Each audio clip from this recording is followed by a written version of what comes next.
quadratic functions in factoring. So we know that x squared plus bx plus c is the same as x plus m times x plus n.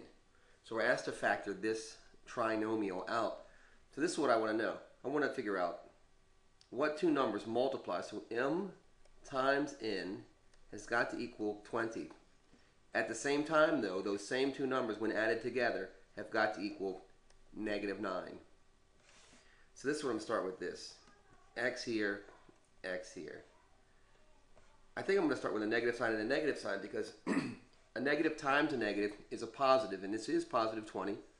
And a negative plus a negative is a negative, isn't it? Hope that's making a lot of sense to you. So you can go through the whole thing. 1 times 20 is equal to 20. But 1 plus 20 is not equal to negative 9. I don't care what it does equal. I hear a lot of teachers saying what it does equal. Who cares what it equals? Does it equal the number you're looking for, yes or no? And if it doesn't, you don't care. So let me go back. So 4 times 5 is equal to positive 20.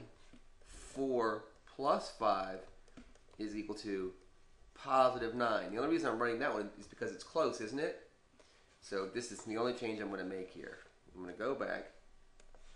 And negative 4 times negative 5 is still equal to positive 20, isn't it? But negative 4 plus negative 5 is equal to negative 9. Therefore, our answer is x minus 9 times x minus 5. So here are our factors. And these are not our solutions. These are just our factors. And that's what this video is about, factoring. So these are our factors. Let's try another one. Let's try another one. X squared minus 7x plus 12. What do you think? So take a second and see if you can work this one out for yourself. Just pause the video and see if you can't get to this. Remember that we have m times n must equal positive 12 in this case, and m plus n must equal negative 7. So if we think about it a little bit, I'm going to start off with this open brackets for our binomial solutions, our binomial factors. We have x here, x here. Again, we want a number times itself to be positive, a number times the other number to be positive. So either it's positive, positive, right? Because a positive times a positive is a positive, or it's negative and a negative, isn't it? So which one is it? I agree. It's negative and a negative. Two numbers that multiply to give us 12, but when we add them, we get negative 7, are 3 and 4, aren't they? How could we prove that this works? Well, one thing we could do is we could do our FOIL here, couldn't we? So I'm going to go ahead and do our FOIL, which is first, outer, inner, last is FOIL, isn't it? And that would look like this. X times x is x squared. X times negative 4 is negative 4x. Negative 3 times x is negative 3x.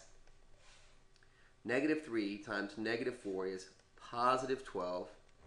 And then we have to gather our like terms. Remember that we can add variables, we can add the same variables, but only if they have the same exponential value. So this one has an exponential value of 2. These have exponential values of 1. So we can add those two together. So we get x squared, negative 4x's plus negative 3x's is negative 7x plus 12. And we have our solution, right? These are our factors. Remember, these are our factors. I think we should do another one. Maybe just do one more. How about this one? Let's do x squared plus, how about this one? X squared minus 25. That's really weird, isn't it? So how do we find the factor for that? We want we want m times n to equal negative 25, don't we? But we want m plus n to equal 0. What do you think? X plus 5 and x minus 5? Sure. how this is going to work. A positive times a negative is going to give us this negative here.